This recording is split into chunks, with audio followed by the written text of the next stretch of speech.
wàcce ko kon Mary Teuw Niane mi xel mën naa dal ci moom ci ak njub moom la ñu nommé ministre directeur du cabinet professeur Mary Teuw Niane moom la ñu nommé muy ministre directeur du cabinet de présidence Mary Teuw Niane mii nag su ngeen ko xamul Ndar la dëkk nekk ab professeur di borom xam-xam bu mag a mag bu ngeen fàttalikoo bokkoon na ci ministre yi Macky Sall nommé woon moo yoroon enseignement supérieur maanaam njàng mu kawe mi moo ko yoroon la nga xam ne nag moom moo ko tàqale woon ak Macky Sall su ngeen fàttalikoo discours la bopp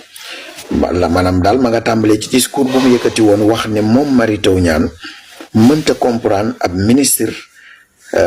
boo xamante ni tey day tabax ay këri 40 millions jëm kaw ndax nee na salaire ministre daal wërta mën a tax nit ki mën a tabax kër yu seer yooyu loolu daal moo doonoon tàmbali jafe-jafe diggante moom ak Macky Sall ba mu mujj wàcce ko kon Mary Teuw Niane mi xel mën naa dal ci moom ci ak njub moom la ñu nommé ministre directeur du cabinet